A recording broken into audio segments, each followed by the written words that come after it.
বামফ্রন্ট সমর্থিত কংগ্রেস প্রার্থী নেপাল মাহাতোর সমর্থনে পুরুলিয়া শহরে নির্বাচনী মিছিল ও সভা আয়োজন করল জোট। এদিন বিকেলে পুরুলিয়া শহরের জুবিলি ময়দানে জমায়েত করেন সিপিআইএম ও কংগ্রেস সমর্থিত নেতাকর্মী সমর্থকরা। সেখান থেকে একত্রিত হয়ে মিছিল শুরু হয়ে পুরুলিয়া শহর জুড়ে পরিক্রমা করে ট্যাক্সি স্ট্যান্ডে পৌঁছায়।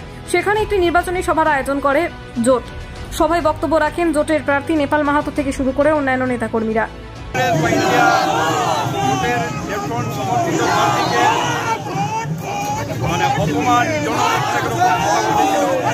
আজকে আমরা দেখাতে চাই আমাদের ক্ষমতা এবং মানুষের এই যে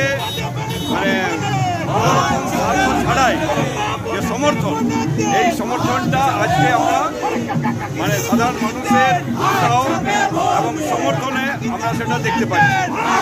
সুতরাং এটা একটা স্বতঃস্ফূর্ত যে আবেগ পুরুলিয়াকে বাঁচাতে, দেশকে বাঁচাতে রাহুল গান্ধীর 5 দফা যে কর্মসূচি, মা লক্ষ্মী ভাণ্ডারে বছরে 1 লক্ষ টাকা, মাসে 8,333 টাকা, এই ধরনের জনমুখী প্রকল্প আজকে সাধারণ মানুষের মনে তারা এটা বিশালভাবে বিচরণ করছে বলেই আজকে হাজার হাজার মানুষ এই মহা মিছিলে সামিল হয়েছেন। এখন আমাদের মিছিলটা জাস্ট আমাদের অফিস থেকে স্টার্ট হয়েছে। জুবলি ময়দানে আমাদের মেন জমায়েত আছে, সেখান থেকে শুরু হলে পরে হাজার হাজার লোকের মিছিল আমরা দেখতে পাব। সুতরাং এই স্বতঃস্ফূর্ত সমর্থনের জন্য প্রতিটা পুরুলিয়াবাসীকে আমি ধন্যবাদ জানাই এবং আমি সবাইকে অনুরোধ করব, আসুন আপনারা দেশ এবং পুরুলিয়াকে বাঁচাতে ইন্ডিয়া জোট প্রার্থী আমাকে একবার আপনারা সুযোগ দিন। নিশ্চিতভাবে আপনাদের মনের যে আশা আকাঙ্ক্ষা সেটা সবটা দূর করতে পারবো কিনা জানি না, তবে চেষ্টার আমার কোনো ত্রুটি থাকবে না।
Bureau report, Bengal views.